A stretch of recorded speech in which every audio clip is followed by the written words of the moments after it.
Hello guys, welcome to short time YouTube channel. இப்போ நம்ம வீடியோவில் என்ன படம் கொண்டு வந்திருக்கோம்னா ஜோராக கையை தட்டுங்க. இந்த படத்தோட ஃபுல் ஸ்டோரி வந்து இப்போ நான் வந்து ஒரு இதில் சொல்ல போகிறேன். ஓகேங்களா? படத்துக்குள்ளே போகலாமா? Let's go guys. படத்தோட ஸ்டார்டிங் லிவு யோகி பாபுவும் அவங்க அப்பாவும் இருக்கிற மாதிரி காமிக்கிறாங்க.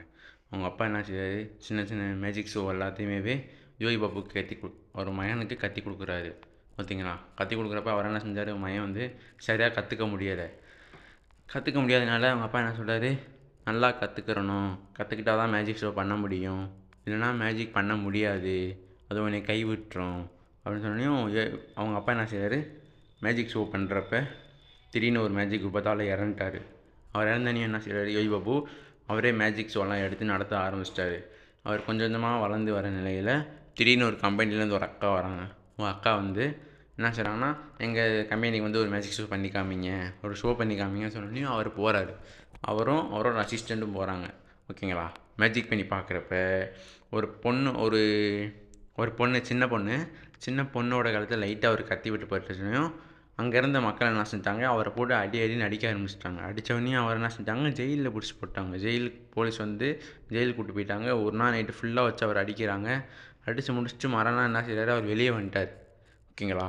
வெளியே வந்து என்ன செய்கிறாங்க, அந்த ஷோ கூப்பிட்டு போனாங்கல்ல ஒரு லேடி, அவங்க வந்து பார்க்குறாங்க, ஆறுதல் சொல்கிறாங்க அவருக்கு.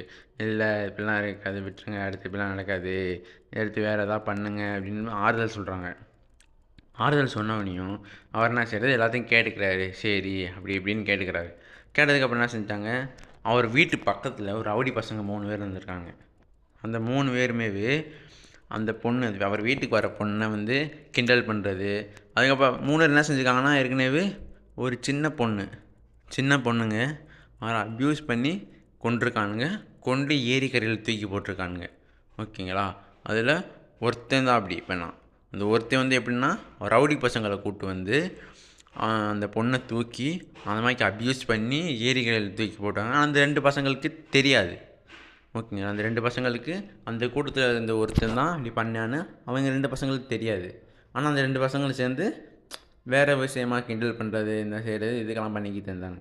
ஓகேங்களா? அதுக்கப்புறம் என்ன செஞ்சாங்க, அந்த பொண்ணை வந்து யோகி பாபு வீட்டுக்கு வர ஒரு பொண்ணு, அந்த பொண்ணை வந்து இவங்க 3 பேர் சேர்ந்து கிண்டல் பண்ணுறப்ப இந்த மெஜிஷியனுக்கு வந்து கோவம் வந்துடுச்சு. கோவம் வந்து இப்படிலாம் பண்ணாதீங்க, ஏன் இப்படி பண்ணுறீங்க, என்ன கிண்டல் பண்ணுறது சரி, என்னோடய கிளைண்ட் எது கிண்டல் பண்ணுறீங்க அப்படின்னு சொன்னோடனையும் இவங்க என்ன செஞ்சாங்க, அப்படி தான் கிண்டல் பண்ணுவோம், நீ முடிஞ்சதை பார்த்துக்கோன்னு சொல்லியிருக்காங்க மெஜிஷியன்கிட்ட. மெஜிஷியன் என்ன செஞ்சார், கண்டுக்கிறாமல் விட்டார். சரி அப்படியே மறந்துட்டார். அப்புறமே மறந்துட்டு வெளியே போயிட்டு அவர் திருப்பி உள்ளே வராரு, வீட்டுக்கு வராரு. வந்து அவங்க என்ன செய்கிறாங்க, ஒரு மீட்டு சாப்பிட்றாங்க. என்ன மீட்டுன்னு தெரியலை, ஆனால் அவருக்கு தெரியலை என்ன மீட்டுன்னு சொல்லி. அவர் என்ன செஞ்சார், யோசிச்சுக்கிட்டே போயிட்டு வீட்டுக்குள்ளே போய் பார்க்குறாரு. அவரோட புறா ஒன்றுங்க. அந்த புறாவை என்ன செஞ்சானுங்க அவனுங்க, அதை எடுத்து அதை சுட்டு அதை அப்படியே சாப்பிட்றானுங்க. அதை இதை வந்து ஃப்ரை பண்ணி அதை அப்படியே சாப்பிட்றானுங்க. அதை அவர் பார்த்து கோவம் வந்து என்ன செஞ்சிட்டாரு, அவன் 3 பேர் பசங்க இருக்காங்களே, ரவுடி பசங்க, அவங்கள போய் சட்டையை பிடிச்சி கேட்குறாரு, ஏன்டா அப்படி பண்ணீங்கன்னு கேட்டோடனே அவருக்கு என்ன செஞ்சிட்டாங்க 3 பேரும், அதில் ஒருத்தனுக்கு வந்து கோவம் வந்துடுச்சு. கோவம் வந்து அதே ரவுடி பசங்களை கூப்பிட்டு அவங்களுக்கு காசு கொடுத்து, நீங்கள் அவனோட கையை வெட்டுங்க, ஒரு கையை வெட்டுங்க, இந்த கை இருந்தால் தானே மேஜிக் ஷோ பண்ணுவான், கை இல்லைன்னா எப்படி பண்ணுவான் பார்ப்போம் அப்படின்னு சொல்லிட்டு ஒரு கையை வெட்ட சொல்லிட்டாங்க. அவர் என்ன செஞ்சிட்டாரு, யதார்த்தமாக அவருக்கு தெரியாது, இவங்க வெட்ட சொன்னது அவருக்கு தெரியாது. அவர் என்ன செஞ்சார், திடீர்னு போய்க்கிருந்தார். அந்த பொண்ணு கூப்பிட்டாங்கன்னு சொல்லி இவர் போய்க்கிருந்தார். எந்த பொண்ணுன்னா, மெஜிஷியன் வீட்டுக்கு ஒரு பொண்ணு வருவாங்கல்ல, அவங்க என்ன செஞ்சாங்க, வாங்க நம்ம ஒரு காஃபி ஷாப்பில் மீட் பண்ணலாம் அப்படின்னு சொல்லி வாங்கன்னு சொல்லி கூப்பிட்டனையும் இவர் என்ன செஞ்சார், போயிட்டார். ஓகேங்களா? இவர் போகிறப்ப தான் ஒருத்தர் வந்து லிஃப்ட் கொடுக்குற மாதிரி கொடுக்குறாரு. லிஃப்ட் கொடுக்குற யார் பண்ணுங்க, அந்த ரவுடி தான்.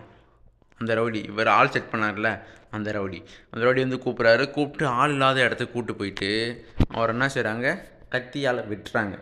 வெட்டினே அவர் என்ன செஞ்சிட்டாங்க, அங்கே இருந்த மக்கள் பார்த்துட்டு அவர் வந்து ஆஸ்பத்திரிக்கு கூப்பிட்டு போயிட்டாங்க. ஆம்புலன்ஸ் வர சொல்லி ஆஸ்பத்திரி கூப்பிட்டு போய் அவர் ஆஸ்பத்திரி அட்மிட் ஆகிட்டார். அவர் 2-3 நாள் ஆஸ்பத்திரியில் தான் அட்மிட் ஆகிருக்காரு. அட்மிட் ஆனோடனையும் அவரோட டாக்டர் சொல்கிறாரு, இவருக்கு ட்ரீட்மெண்ட் பார்த்த டாக்டர் சொல்கிறாரு, சாரி, உங்களால் இனிமேல் மேஜிக் ஷோ பண்ண முடியாது, ஏன்னா உங்களோட அந்த ஒரு கையில் அந்த நரம்பு வந்து அறந்தனால இனிமேல் அதை பண்ண முடியாது.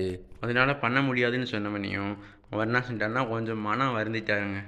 ஐயோ நமக்கு இப்படி ஆயிடுச்சு அப்படின்னு சொல்லி அவர் என்ன செஞ்சாருன்னா, ரிவெஞ்ச் கொடுக்க ஆரம்பிச்சிட்டாருங்க. அந்த 3 பசங்க இருக்கானுங்கல்ல 3 பசங்க தான் செஞ்சாங்கன்னு சொல்லி அவருக்கு கன்ஃபார்ம் தெரியும். அவர் என்ன செஞ்சாருன்னா போய் கேஸ் கொடுத்து பார்த்தாரு, எஃப்ஐஆர் கொடுத்து பார்த்தாரு போலீஸ் ஸ்டேஷனில். அவங்க என்ன செஞ்சாங்க, எஃப்ஐஆரை எடுக்கலைன்னு அவர் என்ன செஞ்சார், கோவம் வந்து அவரை ரிவேஞ்ச் பண்ண ஆரம்பிச்சிட்டாருங்க. அந்த 3த்துக்குமே சரியான ரிவேஞ்சு கொடுத்தாருங்க. ஒவ்வொரு ஆளாக கொண்டாருங்க. எப்படின்னா முதல்ல யாருன்னா அந்த 3 ரவுடி பசங்க இருக்காங்கல்ல, அவரை வம்பிழுத்தவங்க, மெஜிஷியனை வம்பிழுத்தாங்கல்ல, அந்த ரவுடி பசங்கள்லாம் ஒருத்தன் வந்து அந்த ஒரு சின்ன குழந்தைய அப்யூஸ் பண்ணி கொண்டான்னு சொன்னேன்ல, அந்த குழந்தைய கொண்டவனை இவர் என்ன சரி ஃபஸ்ட்டு ரிவேஞ்சு கொடுத்தாரு. சரியான ரிவேஞ்சுங்க. அவன் என்ன செஞ்சான், அந்த ரவுடி பையன் அவரை வந்து அந்த சின்ன பொண்ணு வந்து அப்யூஸ் பண்ணது பத்தாதுன்னு சொல்லிட்டு திருப்பி அந்த பொண்ணை புதைச்சி திருப்பி வேணும்னு சொல்லி திருப்பி போய் அந்த கொலை தோன்றப்ப இவர் என்ன செஞ்சார், பின்னாடி ஃபாலோ பண்ணி போயிருந்திருக்காரு. ஃபாலோ பண்ணி போய் அவன் அங்கே தோன்றப்ப இவர் என்ன செஞ்சார், பின்னாடியே இந்த அடித்து அவரை சரியாக கொண்டுட்டாருங்க. ரிவேஞ்சு சரியான ரிவேஞ்சுங்க. ரிவேஞ்சு முடிச்சதுக்கப்புறம் அடுத்து இந்த 3 பசங்க இருக்கானுங்கல்ல, இந்த 3 பசங்களில் ஒருத்தவனை தான் கொண்டுட்டார். இப்போ ரிவேஞ்சு முடிஞ்சிச்சு, ஓகேங்களா. இந்த ஒரு பசங்க யாருன்னா அந்த அப்யூஸ் பண்ண பையன். மிச்சம் 2 பையங்க இருக்காங்க. ஆனால் அவங்களுக்கு வந்து தெரியாது கொண்டது. மறுநாள் காலையில் போலீஸ் வராங்க, எஃப்ஐஆர் விசாரிக்கிறாங்க. இது எப்படி நடந்துச்சு, வேலைக்கு இங்கே வந்தான் அப்படி எப்படின்னு விசாரிக்கிறாங்க. விசாரித்து முடிச்சுட்டு பார்க்குறாங்க, போலீஸ் வந்து சர்ச் பண்ணிக்கிட்டே இருக்காங்க ஒரு ஆளாகவே. அவங்க சர்ச் பண்ணிக்கிட்டே இருக்கிறப்ப அதுக்கு முன்னாடியே யோகி பாபு என்ன செஞ்சிட்டாருன்னா, அந்த இதில் போலீஸ் ஸ்டேஷன்லேருந்து எஃப்ஐஆர் கொடுத்தார்ல, அப்போ அவங்க அக்செப்ட் பண்ணாதனால இவர் என்ன செஞ்சிட்டாருன்னா அப்பயே கொஞ்சம் தலைமறைவு ஆகிட்டாருங்க. தலைமறைவுனா அவர் வீட்டுக்குள்ளேயே அவரே இருப்பார். அவர் வேறு அண்டர் கிரவுண்டு வழியாக வீட்டுக்குள்ளே போயிடுவார். அண்டர் கிரவுண்டு வழியாகவே வீட்டுக்கு வெளியே வந்துடுவார். அவங்க உள்ளே போகிறதும் தெரியாது, உள்ளே வெளியே வர்றதும் தெரியாதுங்க. அப்புறம் என்ன செஞ்சிட்டாங்க, அந்த 2 ரவுடி பசங்க இருக்கானுங்கல்ல, அவங்க வந்து என்ன செஞ்சிட்டாங்க, அந்த 3 பேர்த்த வந்து இவங்க ஆள் கொடுத்து செட் பண்ண அந்த 3 பேர் இருக்காங்க. அவங்க 3 வந்து இவரோட மெஜிஷியன் வீட்டிலேயே தங்க வச்சு அந்த மெஜிஷியனுக்கு என்ன ஆகி போச்சு, சரியான வாய்ப்பாச்சு போச்சுங்க. வாய்ப்பாக பண்ணோன்னையும் அந்த 3 பேர்த்துக்கும் ஒவ்வொரு ஆளுக்கும் தனித்தனியாக ரிவேஞ்சு கொடுத்தாரு. ஒவ்வொரு ஆளும் ஒவ்வொரு மாணிக்கு டெத்து ஒவ்வொரு ஆளுக்கும், ஓகேங்களா. அந்த போலீஸே அரண்டுச்சுங்க. அரண்ட மாணிக்கு வேறு லெவலில் ரிவேஞ்சு கொடுத்தாரு, ஓகேங்களா. இந்த படத்துலேருந்து என்ன தெரிய வருதுன்னா யாரும் யாரையும் கிண்டல் பண்ணக்கூடாது. எல்லாருமே சமந்தாங்க. எல்லாத்துக்குமே ஒரு திறமை இருக்கும். அந்த திறமையை வெளிக்கொண்டு வர்றது தான் அவங்களோட ஒரு சாதனையாகவே இருக்கணும், ஓகேங்களா. அதனால் யாரும் யாரையும் கிண்டல் பண்ணக்கூடாது. ஆணும் பெண்ணும் சமந்தான், ஓகேங்களா. எதுக்கும் குறைஞ்ச விஷயம் இல்லை. யாருக்கும் குறைஞ்சது இல்லை, ஓகேங்களா. உங்களுக்கு இந்த வீடியோ பிடிச்சிருந்தா ஒரு லைக் பண்ணுங்கள், ஷேர் பண்ணுங்கள், சப்ஸ்கிரைப் பண்ணுங்கள். எங்கள் சப்போர்ட்